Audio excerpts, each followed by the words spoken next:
Assalamualaikum warahmatullahi wabarakatuh.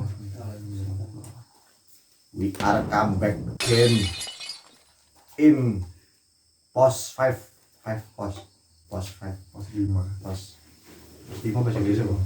Post 5 Pos 5 post 5 post 5 post 5 lah. Oke, kita selamat datang kembali di pos 5. Tapi kali ini kita nggak sama praktisi dunia lain. Sekarang kita bersama praktisi dunia nyata. Yang kemarin tuh makhluk dunia lain. Oke. Oh iya, kenalin dulu ini siapa nih bintang tamu kita hari ini. Oke, halo. Oh, namanya Halo.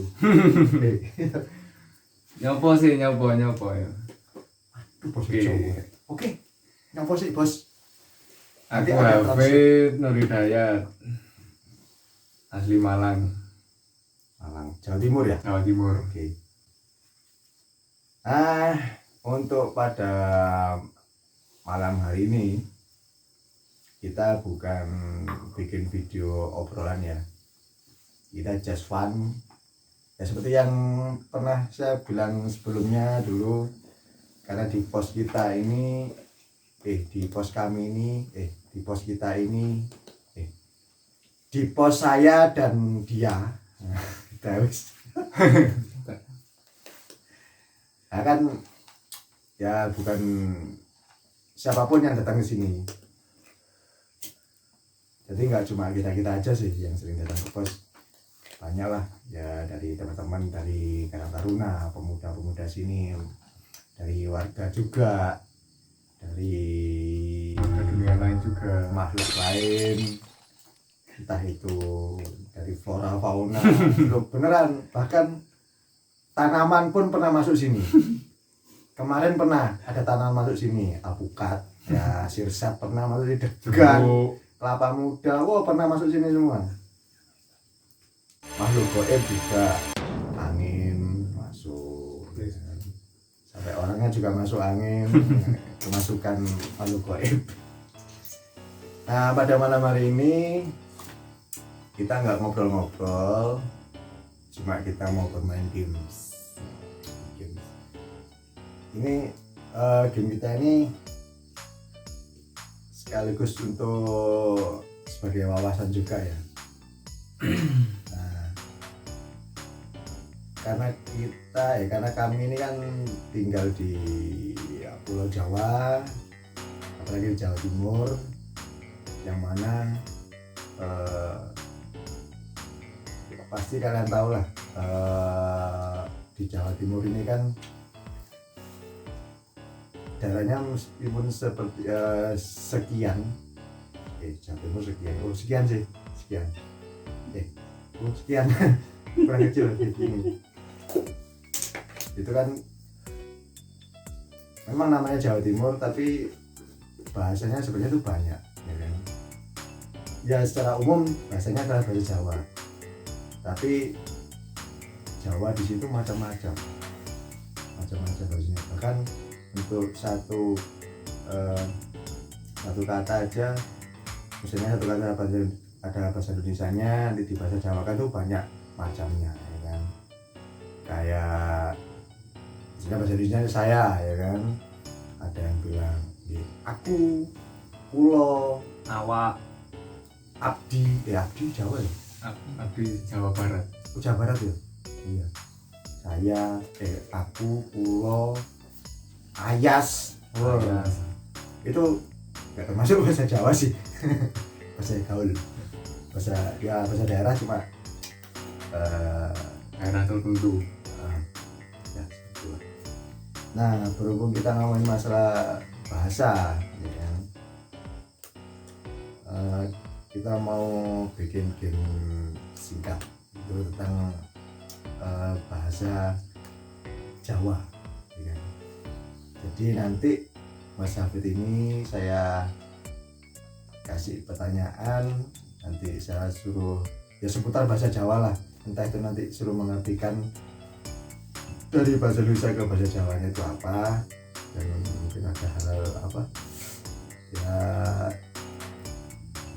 kalau di sekolah kan dulu pernah ada namanya pelajaran bahasa daerah ya kan. Berarti ada macam-macam lah istilahnya. Nah nanti teman-teman yang mungkin di luar Jawa bisa meskipun sedikit setidaknya tahu ini bahasa Jawanya ini apa, bahasa Jawanya ini apa, seperti itu ya. Oke, Mas Hafid siap ya? Oh, siap. Nanti hadiahnya masih di dalam sini belum terpikirkan, tapi gini. Oke. Nah, untuk pertanyaan pertama ini mengenai karena gini, di bahasa Jawa itu kan selalu menjunjung tinggi yang namanya apa ya, kalau bahasa Indonesianya itu kesopanan, kesantunan, tata krama ya kan. Nah begitu juga dengan bahasa. Di bahasa Jawa ini ada unggah-ungguhnya, ada sopan santunnya juga sih kalau kita mau menggunakan bahasa Jawa. Jadi kalau kita mau berbicara dengan misalnya seumuran dengan saya, itu bahasanya bisa pakai bahasa yang berjenis ini jenis. Iyalah, ada macamnya, dan ada jenisnya. Nah, apalagi kalau kita bisa dengan orang yang lebih tua atau dengan orang tua kita atau dengan orang yang tidak kita kenal, itu bisa menggunakan bahasa Jawa yang lebih halus lagi lah.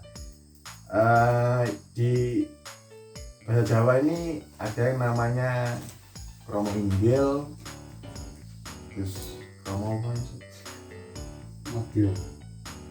Itu ngoko halus, ngoko halus, ngoko lugu, kromo inggil lah, itu macam-macam. Makanya seperti yang saya bilang tadi, satu kata bahasa Indonesia mungkin kalau di bahasa Jawa kan itu banyak bahasanya. Nah berhubung Mas Hafid ini kan anak milenial atau yang sekarang tuh sering yang trennya tuh dibilang generasi Gen Z. Gen Z. Gen Z ya? Gen Z. Kalau kamu mati ini anak ini berguna. Generasi Gen Z. Ya GEN Z. Saya juga baru tahu Gen Z ini. Saya nggak tahu tapi Gen Z itu maksudnya apa. Tapi yang ngetren sekarang bilangnya generasi Gen Z. Anak muda zaman sekarang. Makanya kan biasanya kan kebanyakan kalau anak muda zaman sekarang ini kalau ditanyain masalah bahasa daerah mungkin kurang ya, mungkin saya nggak bilang nggak bisa, enggak, karena kalau anak zaman sekarang itu kalau diajak ngobrol harus yo apa langsung mual. Jadi karena Mas Hafid ini termasuk di generasi milenial, generasi masa kini, generasi Gen Z, ya kan? Kira-kira masih mengenal bahasa daerah gitu loh, apa enggak gitu? Maksudnya apalagi di Jawa Timur ini karena Mas Hafid juga kelahirannya dari Jawa Timur juga, apa masih ngerti itu loh dengan bahasa-bahasa di bahasa Jawa khususnya kan? Kalau masih ngerti. Terus belajar loh. Aku los. Maksudnya tuh sudah belajar, nak gitu loh. Terus belajar loh. Nah itu yang saya bilang tadi termasuk ngokulugu, ya kan? Maksudnya ngokulugu itu bahasanya agak kasar, ya kan? Agak kasar ya itu mungkin kalau digunakan untuk seusia atau yang lebih muda dari kita itu sih nggak masalah. Kalau menggunakan bahasa Jawa ngokulugu, bicara dengan orang yang lebih tua dari kita, apalagi orang tua itu nggak baik, maksudnya nggak sopan gitu loh. Jadi harus yang lebih halus lagi. Siap gitu? Gen Z. Nanti ada translate-nya ya. Nawak apa? Cokonco. Nah iya saya baru tahu ini. Baru ingat. Karena ini kita kan di Malang. Nah bahasa Jawanya di Malang itu sama di Surabaya itu sudah nggak beda, cuma kayak logatnya tuh agak Bukannya berbeda. lain gitu, tapi tetap untuk secara bahasa mungkin sama, masih sama, tapi untuk secara logat itu berbeda. Kalau di Surabaya itu kayak agak apa ya, agak mantap gitu loh ngomong. Ya, agak mantap. Kalau di luar tuh kayak orang Jepang gitu. Nggak gitu juga sih, pokoknya logatnya lebih keras lah. Nah, lebih keras. Kalau di Jawa Tengah lagi itu lebih halus lagi ya kan. Kalau di Jawa Barat nggak tahu. Oke, nanti mungkin teman-teman dari Jawa Barat bisa kasih di komentar tentang masalah bahasa ya, bahasa hari itu tata-tatanya seperti apa, bisa ditulis di komen nanti. Oke, sekarang kita mau main tebak-tebakan dengan Mas Hafid ya kan. Awake dhewe kate bedek-bedekan, dulinan bedek-bedekan. Oh ya maaf, mulai sekarang saya pakai bahasa Jawa ya. Nah, yang nggak ngerti nanti saya tanya ke Pak Guru. Nah sekarang game pertama itu mengenai itu tadi Krama Romo Inggil. Kalau bahasa Jawa yang Romo Inggil. Kita kasih game yang mudah aja lah, kita perkata ya kan, nggak pakai kalimat.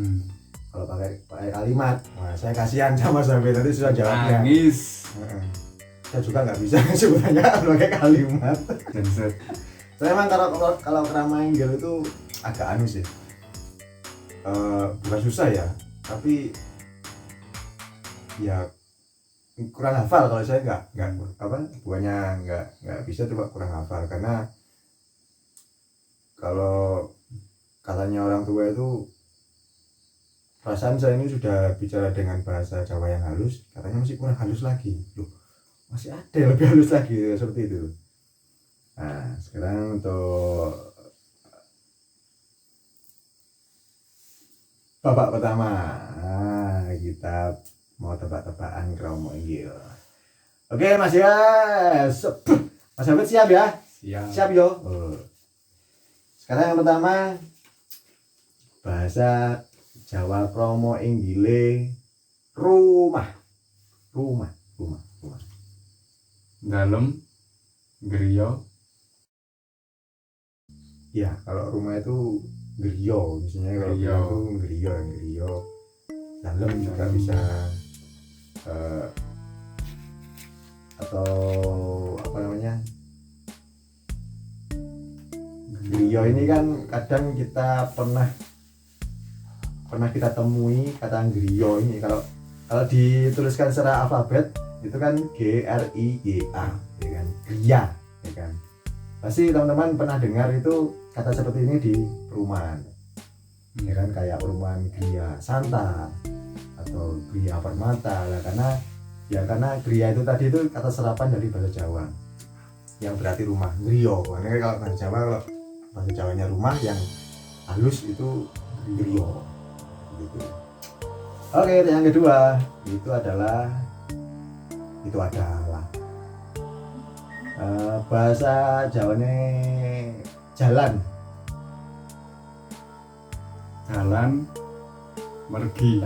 Margi. Oke, kalau jalan tadi ada kasar ya. Kalau jalan itu mokolugu ya, jalan. Kalau misalnya saya ada di jalan, aku di jalan itu mokolugunya. Kalau halusnya kulo teng margi, kulo teng margo. Nah, seperti itu artinya. Jadi jalan itu kata bahasa Jawanya halusnya tuh pergi. Atau nah pernah kan kalau mergi itu juga diserap ke bahasa Indonesia loh ya. Kalau teman-teman yang belum tahu, mergi itu kalau di bahasa Indonesia itu ada kata yang namanya marga. Marga itu bukan marga nama ya, bukan marga ya bisa diartikan juga marga secara apa, kalau di konteksnya itu tentang nama seseorang tuh mungkin marga itu ada sebuah nama khusus ya kan, yang diselipkan di nama aslinya itu ada marga keluarga, nama keluarganya lah itu marga. Tapi sebenarnya marga itu ya artinya jalan ya kan. Kayak seperti bina marga. Nah kalau teman-teman tahu, kalau di satu dinas di pemerintahan ada namanya bina marga, itu kan satu dinas yang mana di sana bergerak dalam bidang konstruksi jalan. Karena makanya itu dibilang bina marga, karena marga itu artinya jalan. Nah seperti itu. Bahkan kalau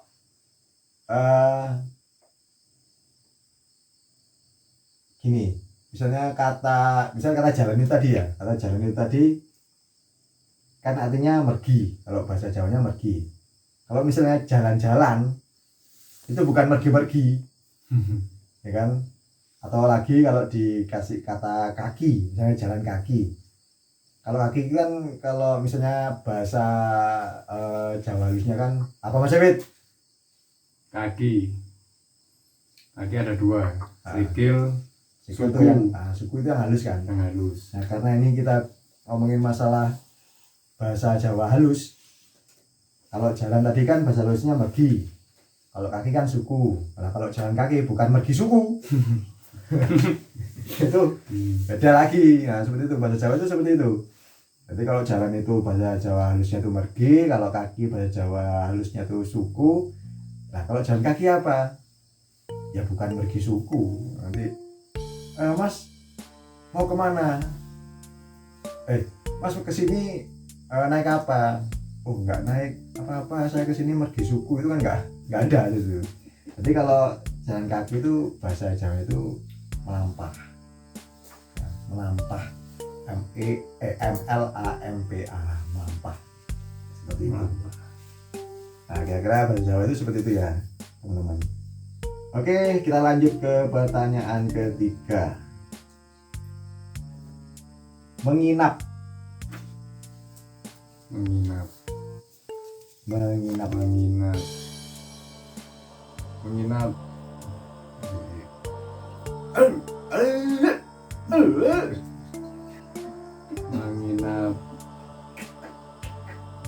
Aduh, kopiku sampai enterek.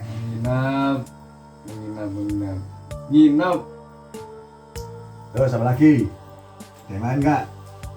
Nginap.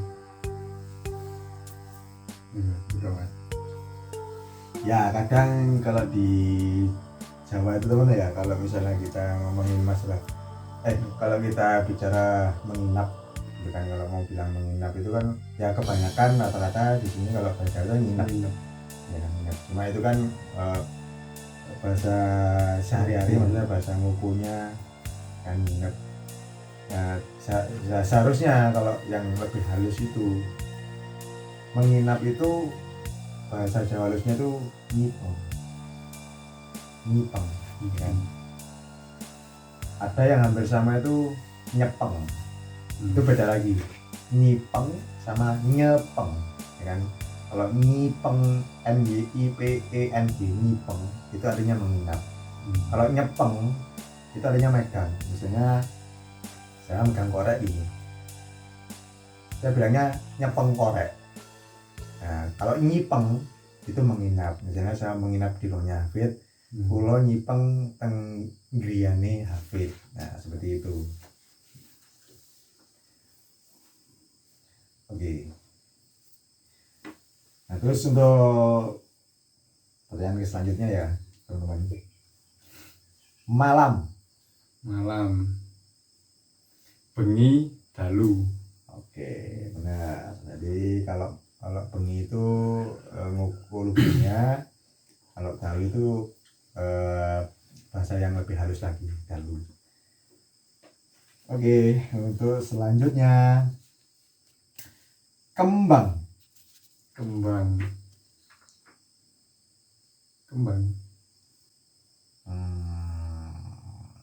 Apa lagi? Kembang. Genset. Angkat tangan. Aduh. Kembang. Genset.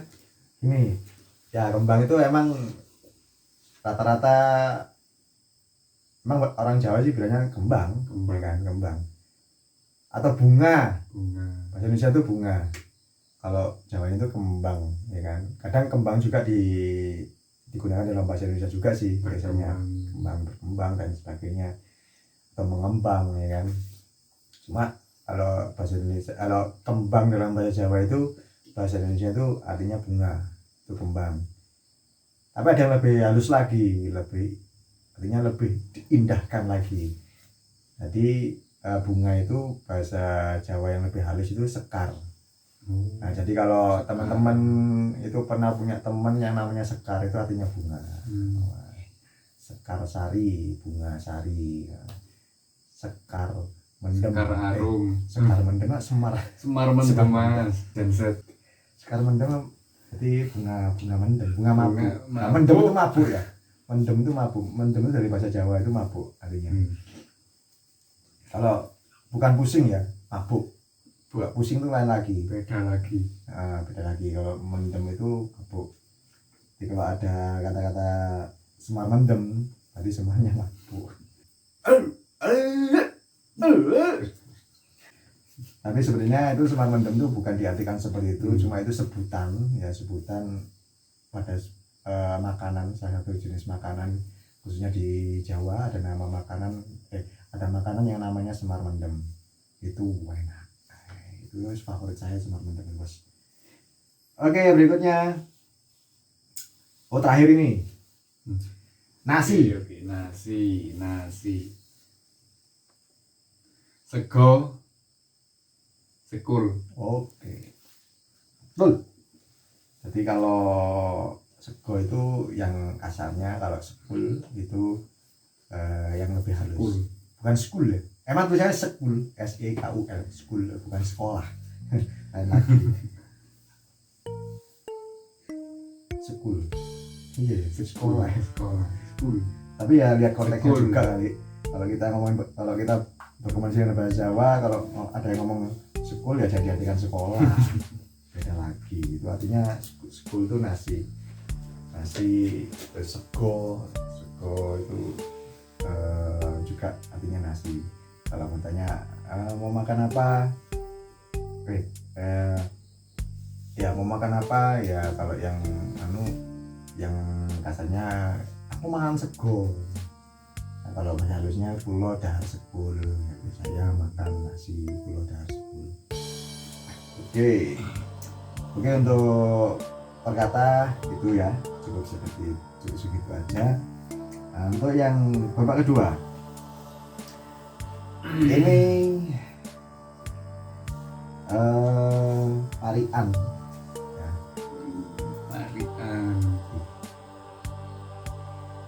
Parian apa?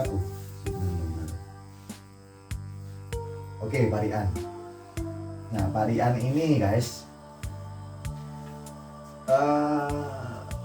dalam bahasa Jawa, dalam bahasa Indonesia itu kan pernah kita dengar pelajaran tentang peribahasa, ya, peribahasa. Di bahasa Jawa juga ada yang namanya peribahasa, tapi kalau diartikan dalam bahasa Jawa itu namanya parian. Jadi parian itu peribahasa, ya kan? Ini agak susah sih, agak susah ini. Oke, Mas Afid sebagai generasi Genset. coba arti dari sebuah parian atau peribahasa ya. Kriwian dadi grojokan. Kriwian dadi grojokan. Kriwian dadi grojokan. Ya. Jadi kalau saya translate ke bahasa Indonesia ya. Kalau saya translate dari ke bahasa Indonesia, kriwian dadi grojokan ini. Kriwian itu kalau air itu pancuran. Kalau misalnya apa? Yang jadi beda sih.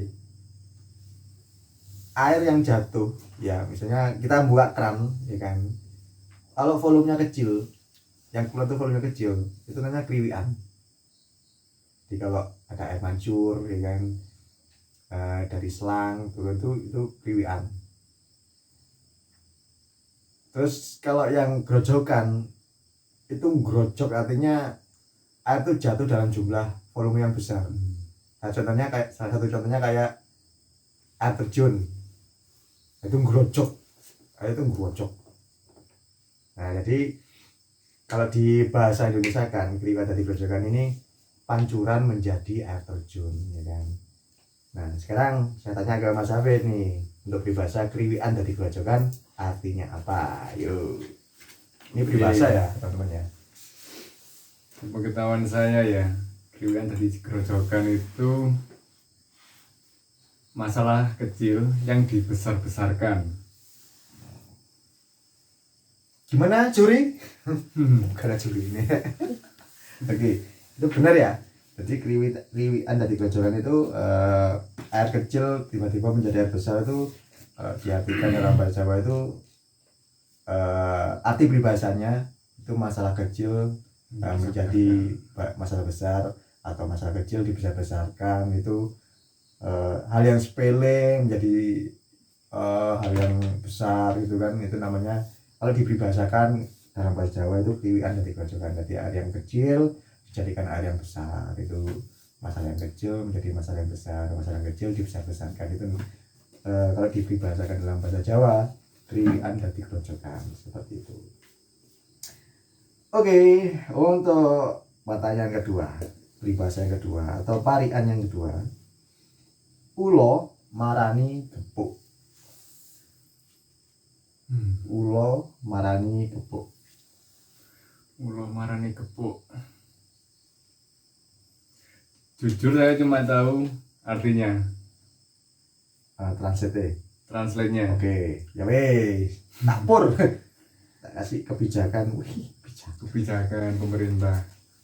Dan set ulo marani gepuk. Ular yang menghampiri gepuk. Gepuk kalau di bahasa Indonesia itu pukulan, menghampiri ancaman. Oke. Maknanya kurang tahu. Oke. Kalau ini pertama saya artikan dulu ya bahasa Indonesianya ulo marani gepuk ini. Ulo itu artinya ular, ya kan. Marani itu menghampiri. Nah, gepuk. Nah, ini uniknya di sini. Bahasa Jawa uniknya di sini. Gepuk itu kalau katanya cuma gepuk. Jadi kalau di tulis alfabet itu GEPHUK, gepuk, ya kan. Nah, kalau yang ditulis cuma gepuk itu sifatnya kata benda, ya kan. Gepuk itu kata benda ya, artinya benda yang digunakan untuk mukul. Itu gepuk, entah itu pentungan, bahkan tongkat, dan lain sebagainya itu gepuk. Nah, kalau gepuk itu tadi ditambah dengan huruf N dan G, ya kan, gepuk, jadi gepuk sama gepuk itu menjadi kata kerja, artinya memukul. Gepuk, memukul. Nah, seperti itu. Jadi ulo marani gepuk itu ular yang menghampiri alat yang untuk memukul. Ambil contoh pentungan lah istilahnya, ya kan. Jadi ular menghampiri pentungan. Jadi kan seharusnya kan, jadi arti peribahasa ini kan seharusnya ular itu kan ngapain, menghampiri apa, sesuatu yang bisa memukul dia gitu loh, ya kan. Jadi kalau diartikan ulo marani gepuk itu sudah tahu ada masalah, ya kan. Sudah tahu, atau gini, sudah tahu itu salah, tapi malah kita ke sana gitu. Nah, sudah tahu ada satu hal yang misalnya menyakiti kita, ya kan, tapi malah kita menghampiri gitu loh, bukannya menghindar tapi menghampiri. Nah, seperti itu kalau dibahasakan dalam bahasa Jawa, ulo marani gepuk, ya kan. Jadi ya kalau disimpulkan mencari masalah. Kalau kalian termasuk ulo yang marani gepuk, ya kan, berarti teman-teman itu yang suka cari masalah. Ya contohnya ada maling, ya kan, bukannya mencuri ke rumah orang tapi datang ke polisi, nyurinya di kantor polisi, ya itu namanya cari masalah. Cari masalah. Seperti itu. Nanti ularnya ini agak agak gini. Ya kan itu ular. Oke. Untuk selanjutnya, mungkin Marian segitu aja ya. Saya kasihan sama sahabatnya, kasihan.